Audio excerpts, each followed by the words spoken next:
Hello again, everyone. Edwin Learnard back once again. In this YouTube segment, I'm going to be giving you my 2020-2021 Brooklyn Nets preview. And the Brooklyn Nets have gotten a lot of praise during this period, the off season, and in terms of where they're going to be at the end, the conclusion of this season, as far as the 2020-2021 season. There's obviously grandiose expectations for this team. This is a team that really is expected to come out of the Eastern Conference, and I want to talk about this. Might not be really as easy as it really sounds on paper. Now, the Brooklyn Nets with Kevin Durant and Kyrie Irving, even if Kevin Durant is like 85-90% of what it was, even 80% of what he had been prior to his injury, the Nets do have a good chance of coming out of the Eastern Conference. But there's some things we have to factor. Again, going back to Kevin Durant, is he going to be 100, or is he going to be close to 100%? I should say close to 100% to 100%. If he is, then the Nets have a solid chance of coming out of the Eastern Conference. But a lot of this is still a little bit like up in the air for me. I don't look at this as something where this is like a complete shoe-in. Well, the Nets are going to come out Eastern Conference. They get the number one seed. They coast and breeze through the Eastern Conference. I think some of this is going to be predicated if they can get James Harden during the offseason. There's been some speculation about him going to the Nets. From my understanding, Harden seemed actually very adamant about going to the Brooklyn Nets. If you add James Harden, then you're talking about, then they should be, I mean, I would definitely make them the favorites to come out of the East.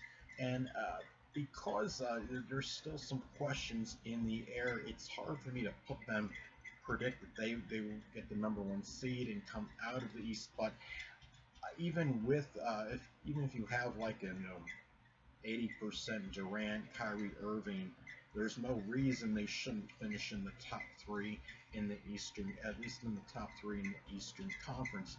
People have to remember too that Kyrie Irving, I mean, he's a great individual talent. Don't get me wrong; he deserves, whatever accolades and praise he gets.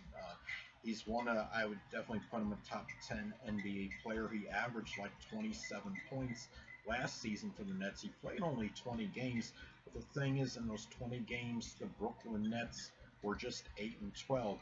The Brooklyn Nets actually had a better record last season with him out of the lineup, in contrast to him being in it. The Nets were actually 2 games over 500 in the games that he didn't play last season. They were like 27-25 with him out of the lineup last season. So the thing, and they did finish number 7 in the Eastern Conference last season. The Brooklyn Nets were actually they were number 2 in rebounds last season, and that was without the services of Kevin Durant the whole season and Kyrie Irving missing the majority of the season. So you add Kevin Durant, I'll say even 80% Kevin Durant. This is a team that will finish really strong in the Eastern Conference. But some of this, people have to remember last season, some other numbers. The Nets, again, going back to the rebounds, they were number 2 in the NBA in rebounds per game. They were 16th in the NBA in scoring and points per game, and they were 19th in defense in terms of points allowed per game. If you were to add James Harden to that team, James Harden is a little bit, I think, unheralded, underrated defensive player in the NBA. He was in the top 5 in steals per game last season. He may be a little better defensive player than he's given credit for. If you were to add James Harden, healthy Kevin Durant, this team should finish in the top 10 in defense next season. That goes a long way toward going deep into the postseason, not just regular season. And some other things to consider are the other teams in the Eastern Conference. We certainly can't be oblivious to a lot of these other Eastern Conference teams. Don't forget not to sleep on the Miami Heat. I know they lost. It was Jake Crowder during the offseason.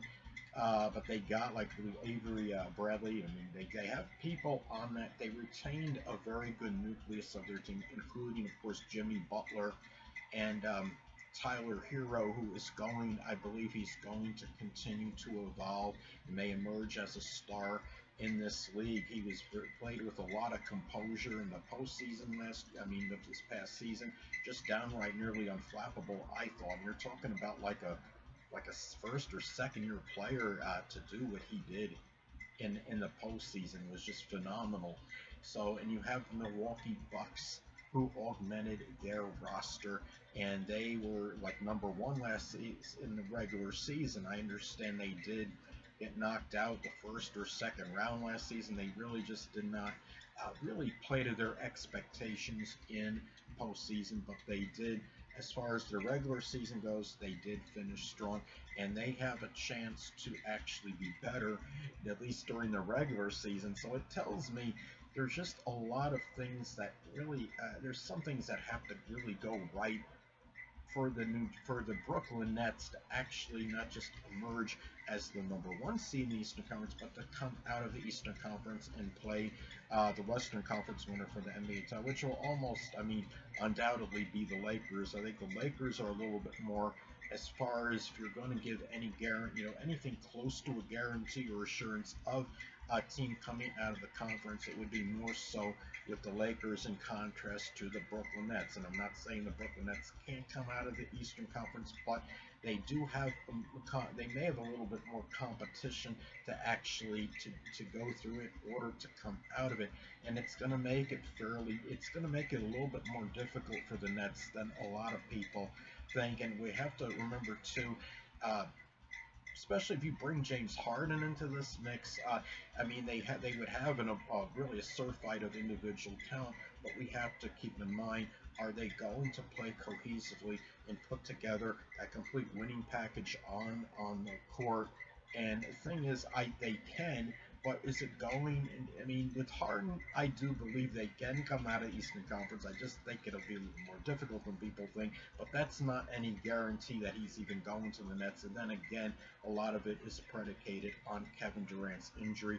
If he doesn't get through the season, I mean, the season's probably going to be, it's going to be a bust. And because of all these ifs and hypotheticals, these things that the question marks on the season, it's hard for me to really say that the Nets are going to come out of the East. And again, going back to the Miami Heat are a very cohesive unit. It's one of those teams that are, as Max Kellerman on First Take would say, they're better than the sum of their parts. That's the expression I hear him say a lot. And what it is the fact that the team that they have based on their individual talent doesn't seem like it would equate to or like what they did last season in the postseason and make it all the way to the NBA Finals, but because they play collectively so well, they have so much continuity on their offense, I would say, especially, and even their defense came up big when it had to last season as well during the postseason. It's a team that is really strongly about the team concept. I could actually see Miami coming out of the East. I actually would predict that they'll come out of the East again, is what my belief is as of right now. But I'm going to say the Brooklyn Nets, what they do next season, and my prediction is that they'll get to the Eastern Conference Finals, but I'm going to predict they lose. I'm going to say Miami beats Brooklyn. In the Eastern Conference Finals, Brooklyn finishes number 2 in the Eastern Conference. And they'll finish like 48-24. I'm looking at their 70 based on the 72 game schedule as of right now. I believe they're going to be playing in that bubble again. And if they do play in that bubble again this season, the one good thing is for not just for the Brooklyn Nets, but for all these teams, that they don't have as many people in the stands, which actually enables them to concentrate, have less distractions when they're playing on the court. And of course, is the one beneficial thing about less fans in the stands is that you're going to have less diversions and distractions, and you could focus more, and there's a little bit less pressure when you're actually playing. I would imagine scoring will probably may go up this season as well because of that. And so I think, but again, I'm going with the Brooklyn Nets finishing number two in the Eastern Conference. I'm going to predict they'll finish 48 and 24, number two. And the thing about it is, I'm actually a Brooklyn Nets fan. I'm from New York originally. I did root for them when they were in New Jersey, but of course, when you make predictions and analysis, you have to take the emotion out of the equation, any biasness. You have to be objective. And I think for me, I just see the Brooklyn Nets finishing again number two in the Eastern Conference, going to the Eastern Conference Finals, but losing to the eventual Eastern Conference champion Miami Heat. And I do hope that we do get through this season, that we can get through this 2020-2021 NBA season complete. I think it's going to be a phenomenal season. I look for a lot of very competitive Eastern Conference and the Western somewhat, but the Eastern Conference more so. I think when you're talking about Milwaukee, Toronto, even Boston, and you're talking about the Brooklyn Nets, the Miami Heat, and now the Washington Wizards, you may have heard, have recently acquired Russell Westbrook. This is going to be, this is just going to be a very tough Eastern Conference, I believe, and I think the 1 through 4, especially that end the season ranked number 1 through number 4 in the Eastern Conference standings, are going to be very tightly packed. I could see the separation between 1 and 4, like maybe 5 or 6 games. It's going to be very tight. Anyway, people, that'll conclude this YouTube segment. Until next time, people, Edwin Learnard saying stay well.